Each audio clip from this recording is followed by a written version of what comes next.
I just precepted. I'm super tired. I'm exhausted, actually. And, it's all for free.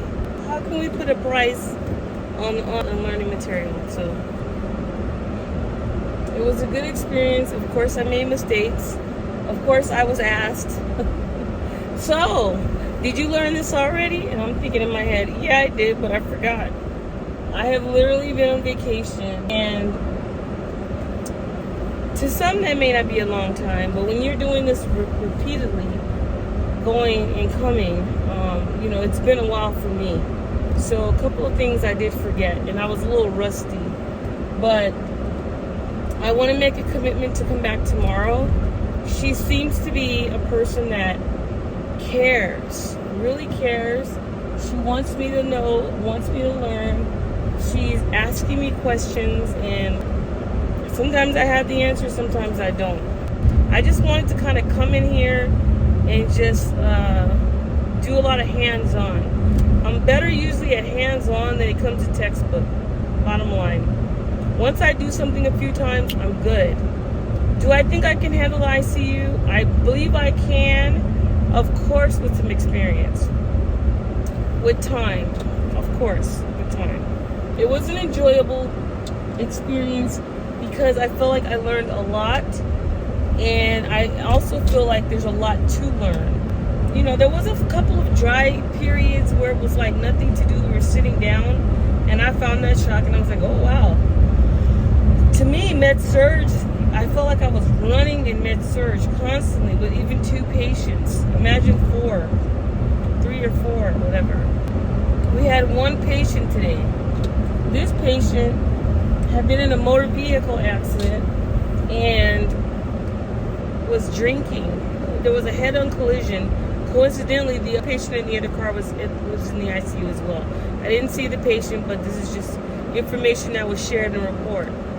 The trauma team came by, all different surgeons, specialists, neurologists, down to orthopedics. I mean, they did a lot of work on this young lady. She most likely will live through this experience, but she might lose a limb, a right leg. What I've understood about ICU, things are just more critical. And basically, critical care unit, things change drastically in a matter of 15 to 30 minutes. We are constantly emptying out the Foley. I kind of was wondering, why does she keep wanting me to empty this Foley? Well, she was monitoring it every hour. I'm wondering how many nurses actually do that. But she monitored the output every hour, and she saw how it titrated every hour. And she realized that it was going down where she gave a report, and the patient ended up getting albumin. She was on it. I was so grateful to have someone that was teaching me, that loved to teach, and was really good at what she did. And I believe she was. And I said, you're good at this. She goes, oh, well, that's what, if you want to compare it to somebody who's been here for 20 years. I'm not that. But I figured she just was being humble about it. But she's really good at what she does. And very attentive and things like that. I have a lot of respect for that lady, yes. Very good, very much so. So anyway, my day was good. I'm still tired. I really am. My feet hurt because I didn't want to do a lot of sitting, even though we did sit down a few times. But she says it's not always like that. So I was kind of a little grateful because I'm kind of rusty. My first day of precepting, the expectation is from the nurse teaching you is that the nurse has the patients to do that. The expectation from the student is that you're attentive and that you're willing to learn. That's just one. There's more. I'm just being basic. What I do want to say is that a lot of people that precept is that they usually want to precept because they would like to be hired at that particular hospital. I chose to precept because I wanted to be prepared for next semester.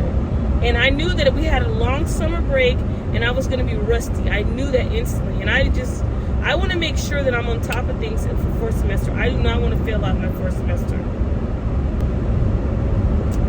So I chose the precept just to keep my skills up, and also I've never done ICU. I wanted to precept in ICU so that I could be confident. Pumps are my nemesis, and understanding fluids and things like that. That is something that I need to get and just get it. Because that is my problem. So I chose to do that for a reason. That's my challenge, really. And I would encourage anyone that has maybe some sort of, I don't want to say deficit, but they have an area where they're lacking. They just don't get it. Precept in that area with a nurse. Go side by side with that nurse, see how they do. And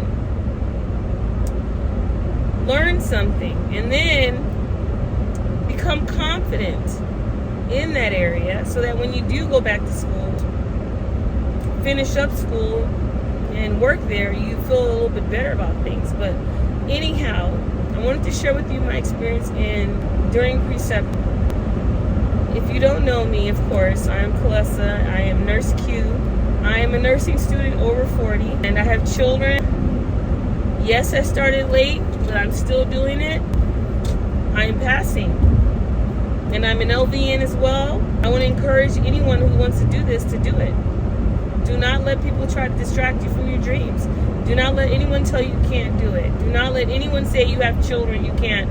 You know, you get your support system together, you have all this stuff ready, and you're going to go like that for at least about a year or 2.